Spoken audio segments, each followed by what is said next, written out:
को धमताम की खुशी लगे मेरा नारे समाज श्री सोनाबाचू जिंदाबाद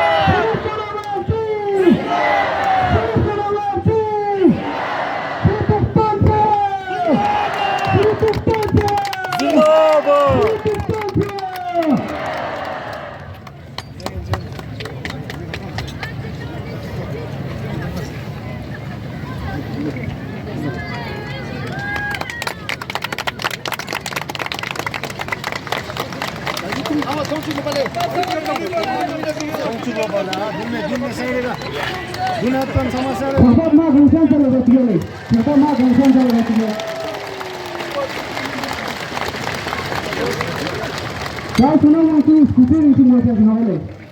सोनाबाचू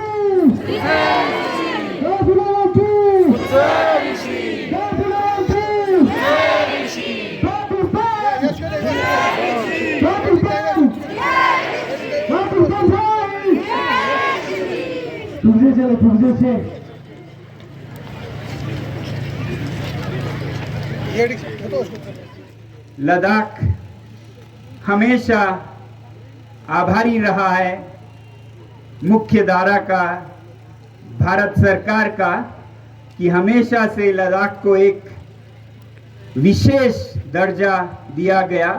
जिस तरह से शेड्यूल ट्राइब दिया गया लद्दाख के लोगों को, क्योंकि यहाँ के लोग अलग जनजाति के हैं, इंडिजिनस पीपल हैं, तो उसी हिसाब से शेड्यूल ट्राइब का दर्जा दिया गया। बहुत आभारी हैं हम। फिर 3 साल पहले, 3.5 साल पहले यूनियन टेरिटरी का दर्जा दिया गया। बहुत आभारी हैं हम। जो हमारी मांग और सपना था दशकों से, वो दिया गया लद्दाख को अब के सरकार ने, उसके लिए भी हम बहुत शुक्रगुजार हैं। उसके ऊपर फिर पूरे वचन और आश्वासन दिया गया कि अब इस यूटी को हम संरक्षण भी देंगे, और संरक्षण भारतीय संविधान के अनुच्छेद 244 के 6वें शेड्यूल में देंगे। ये वचन दिया गया था। वचन भी सरकार ही से आया था, रूलिंग पार्टी से ही आया था। अलग अलग मंत्रियों ने, अलग अलग मंत्रालयों ने, अलग अलग सरकारी इदारों ने लिखित में ये आश्वासन, ये वचन लद्दाख को दिया था। और हम भी निश्चिंत थे कि जिसने ये सबसे बड़ी मांग पूरी की, वो छोटी मांगे तो पूरी करेंगे ही, क्योंकि यही मांग भी थी लद्दाख की, UT with legislature protected by 6th schedule. मगर अब 3-3.5 साल आने को आए, और इस छोटे मांग पर, छोटे जो प्रावधान है, उस पर हम कुछ कंजूसी देख रहे हैं सरकार से। हमें अभी भी उम्मीद है कि बात शायद ऊपर के उच्चतर स्तर तक पूरे से नहीं पहुंची है, वरना हम काफी मायूस भी हैं कि जो वार्तालाप हुए दिल्ली में कल 19 जून को, उसमें हालांकि सरकार को मालूम था लद्दाख के लोग क्या मांगते हैं, उन मांगों को उस सूची तक में रखने का पूरा जवाब नहीं दिया गया। और आज 1 हफ्ता हुआ मीटिंग के बाद भी कोई जवाब नहीं आया। अभी भी उम्मीद है, मगर पेशेंस, सब्र खत्म होता जा रहा है।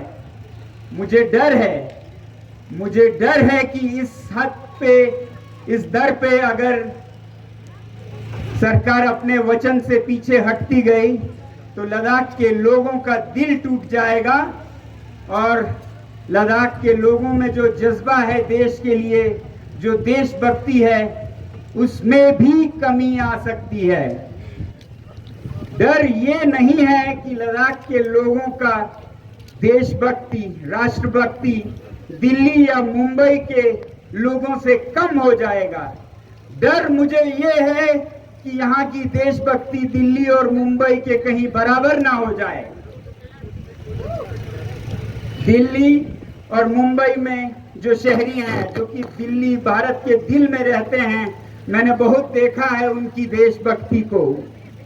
ज्यादातर वक्त मैंने ये देखा है लोग सरकार को किस तरह से नुकसान दें और अपना किस तरह से ज्यादा फायदा लें, उसमें गुजारते हैं। टैक्स चोरी करने में लगे रहते हैं, इधर का माल उधर करने में लगे रहते हैं। उसे मैं देशभक्ति नहीं कहता हूं, उसे मैं देशद्रोही कहता हूं।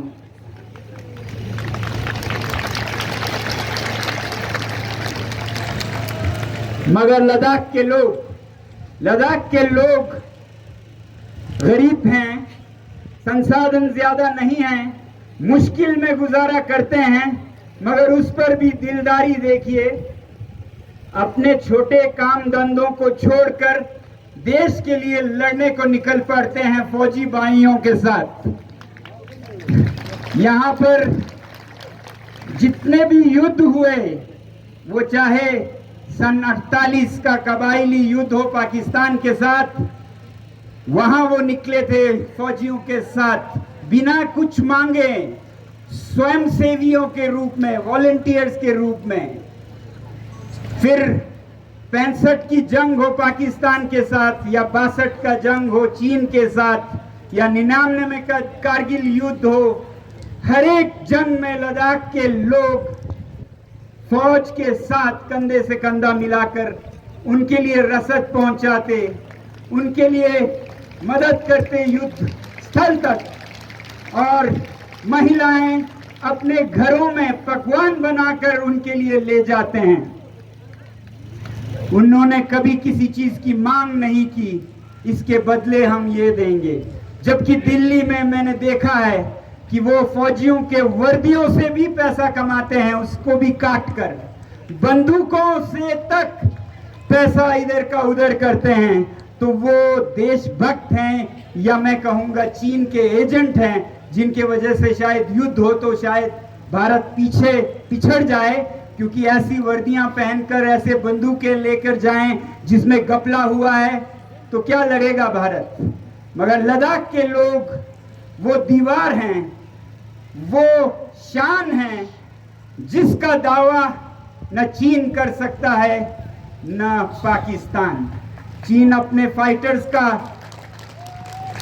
गर्व करता हो, पाकिस्तान अपने तोपों का गर्व करता हो, भारत अपने फाइटर्स और तोप का ही नहीं, सबसे बड़ा गर्व कर सकता है यहाँ के स्थानीय लोगों का, लद्दाखियों का, जो कि वो नहीं कह सकते। क्योंकि चीन में तिब्बत के लोग उनके पीछे, उनके खिलाफ खड़े हैं। पाकिस्तान में स्कार्दू बल्तिस्तान के लोग उनके फौजियों से खुश नहीं हैं। एक लद्दाख ही है जहां फौज और स्थानीय लोगों में कोई अंतर नहीं है, दोनों फौज बनते हैं जब मुसीबत आती है देश पर। तो मुझे डर है कहीं लद्दाख के लोग ये ना सोचने पे मजबूर हों कि जिस भारत की सुरक्षा उन्होंने अपने खून देकर, पसीने देकर, काम धंधे छोड़कर की है, आज उनकी बारी आई भारत सरकार की तो वो संरक्षण देने में कंजूसी कर रहे हैं। डर मुझे इस बात का है कि हम कहीं देशभक्ति में दिल्ली और मुंबई के, चेन्नई और कलकत्ता के स्तर पर ना पहुंच जाएं। कल को शायद लद्दाख के लोग कहें लड़ेंगे, फौजी लड़ेंगे, हमें क्या करना है। ऐसा ना हो, और मुझे पूरा विश्वास है ऐसा नहीं होने दिया जाएगा।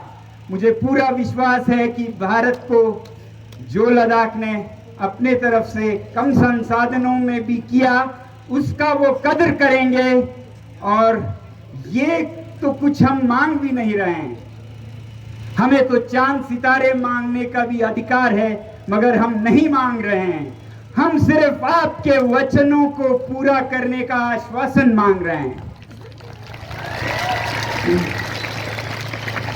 आपने आश्वासन दिया कि लद्दाख को हम 6वें शेड्यूल में संरक्षित करेंगे। भारी सभा में आश्वासन दिया, कागज पर लिखकर आश्वासन दिया। चुनावों में मैनिफेस्टो घोषणा पत्र में आपने पहले, दूसरे, तीसरे दर्जे पर इस मांग को आश्वासन दिया, लोगों को वादा किया। और आप ही बताइए, किसी दुकान पर हम जाएं, पैसे हम दे दें और फिर माल सामान ना दें तो उसे क्या कहते हैं? धोखाधड़ी कहते हैं। उसे धोखाधड़ी कहते हैं, क्योंकि इन चुनावी घोषणा पत्रों के बाद लद्दाख के लोगों ने रूलिंग पार्टी को 2 बार जिताया है, इसी विश्वास पर कि जो वो लिख रहे हैं वो सोच समझ कर लिख रहे हैं और हमसे वादा कर रहे हैं।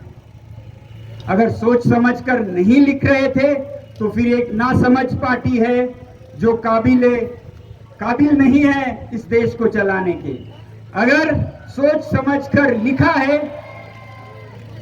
अगर सोच समझ कर लिखा है तो फिर हमें उम्मीद है कि वो अपना वादा पूरा भी करेंगे। और हम इस इंतजार में हैं कि आज नहीं तो कल वो अपना वादा पूरा करेंगे जो जनता से उन्होंने की थी। तो हम वही मांग रहे हैं कि हमने अपना आपको वोट दिया क्योंकि आपने हमें ये आश्वासन दिया, और अगर आपने हमें जो देने का वादा किया वो नहीं दिया तो ये ठीक उसी तरह होगा जैसे किसी दुकान पर पैसे दे दो और सामान ना मिले। इसे फ्रॉड कहते हैं, इसे 420 कहते हैं, और जरूरत पड़े तो पूरा लद्दाख इस सरकार को 420 के दायरे में शायद दर्ज करने पर भी मजबूर हो, क्योंकि कोई भी वादा टूटे तो उसका कानून के नजर में भी, समाज के नजर में भी, न्याय और नैतिक नजर में भी ये गलत ही माना जाएगा। तो जब मैंने ये देखा कि इतना बड़ा वादा करने के बाद पीछे हट रहे हैं, मुकर रहे हैं, याद दिलाने पर भी नहीं मान रहे हैं, नहीं सुन रहे हैं, भूखे रहकर 5 दिन आवाज दी, दिल्ली में जंतर मंतर में पास आकर आवाज दी, और अब 9 दिन भूखे रहकर और सारे लद्दाख ने आज मिलकर यहाँ विनती की, उस पर भी अगर नहीं सुनते हैं तो फिर मैं एक तरफ हताश भी हो रहा था और सोच रहा था शायद मुझे ये अनशन आमरण ही करनी चाहिए, क्योंकि मैं नहीं देख सकता एक देश में झूठ की जीत होते हुए। कहते हैं, और मैं बड़ा हुआ हूं यही सुनते कि सच्चाई की जीत होती है, झूठ की नहीं। तो सच्चाई यही है कि वादा पूरा हो। तो अगर वो नहीं होता दिखे तो फिर इस देश में जीने का मतलब क्या रहा? मैं ये सोचने पर मजबूर हुआ था, आपको बताऊं, कि ये अनशन आमरण करूं। मगर फिर मुझे अपना ही एक ख्याल याद आया कि देश के लिए जान देने की जरूरत नहीं बल्कि जिंदगी देने की जरूरत है।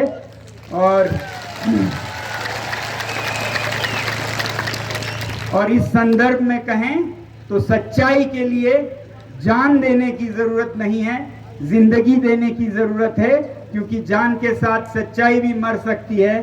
तो मैंने ये सोचा कि अब शायद इसी सच्चाई को देश में फैलाने का एक मिशन बनाया जाए, क्योंकि आज मैं देखता हूं और बहुत विचलित होता हूं, बहुत डिस्टर्ब होता हूं कि कहीं कोई भरोसे का कोई उम्मीद नहीं दिखता है इस देश में। हर कोई एक दूसरे पर शक की नजर से देखता है, चाहे वो सरकार लोगों पर, लोग सरकार पर, स्कूल में शिक्षक विद्यार्थियों पर, विद्यार्थी शिक्षक पर, कोई भरोसा ही नहीं है। किसी भी जगह पर कोई भी कुछ भी बोल देता है और पूरा नहीं करता है और उसे आम माना जाने लगा है। तो इसे बदलना होगा, और इसी वजह से शायद दुनिया के ट्रांसपेरेंसी इंटरनेशनल के ईमानदारी के जो एक सूची बनाई गई दुनिया में ईमानदार देशों की, उसमें भारत पहले नंबर पे नहीं आया, दूसरे पे भी नहीं आया, तीसरे पे भी नहीं आया, जो भारत अपने आप को इतना नैतिक, मॉरली अपराइट मानता है, जो भारत विश्व गुरु बनना चाहता है, उस भारत का रैंकिंग नंबर 50वीं नंबर पर था। 85। आप सोच सकते हैं कहां हम गिर गए हैं। फिर मुझे समझ आया क्यों गिरे हैं, क्यों लोग एक दूसरे पर विश्वास नहीं करते, क्यों शिक्षक छात्र पर, मालिक मजदूरों पर, सरकार लोगों पर क्यों नहीं करती है। क्योंकि शायद नेता ऐसे ही काम करते हैं। क्योंकि लद्दाख में हम देख रहे हैं कि ऐसा एक हो रहा है। तो अब मैं उम्मीद से इंतजार कर रहा हूं कि क्या यही वजह है कि लोगों का विश्वास सरकार से जब, नेताओं से जब उठ जाता है तो फिर पूरे देश में एक सत्य की कमी और बेईमानी की जीत सी हो जाती है।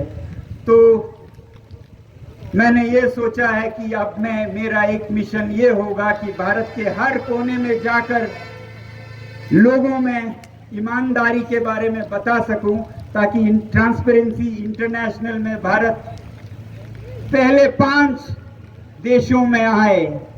और सबसे पहले तो हमारे सियासती नेता जो हैं, राजनीतिक हैं, उनमें ट्रांसपेरेंसी और उनमें ईमान लाने की जरूरत है। और जरूरत पड़े तो आने वाले हर इलेक्शन में कोई भी पार्टी बुलाए तो मैं वहां जाके लद्दाख के साथ क्या हुआ और ऐसा कहीं नहीं होना चाहिए धोखेबाजी, ये बताने जाना चाहूंगा। ये सिर्फ इसलिए नहीं कि एक पार्टी को बदनाम करूं और जो बुलाए उनकी तारीफ करूं, उनका भी मैं कान खींचना चाहूंगा कि कहीं आप ये तो नहीं कर रहे हैं। ये याद दिलाने जाना चाहूंगा कि आपने बहुत जगहों पे ये किए होंगे, मगर लद्दाख एक ऐसा जगह है जो नहीं झुकेगा और आपको मनवा के छोड़ेगा कि आपने वादा किया है तो आपको पूरा करना होगा। बस यही उम्मीद है आखिर में कि ये सब जो मैं कह रहा हूं वो गलत हो। यही दुआ है मेरी कि ये सब कहीं नीचे के नेतृत्व से, कहीं नीचे के अफसरों से आई हुई बातें हैं। ऊपर सब कुछ ठीक है, ये मेरी उम्मीद है। इसी उम्मीद पर मैं कुछ और दिन इंतजार करूंगा और हमारा पूरा लद्दाख अगले कुछ महीने तक इंतजार करेगा कि ये सब हमारा भ्रम था, सच्चाई कुछ और है, सच्चाई की जीत होती है। इतना ही मैं कहूंगा। जय हिंद, जय भारत।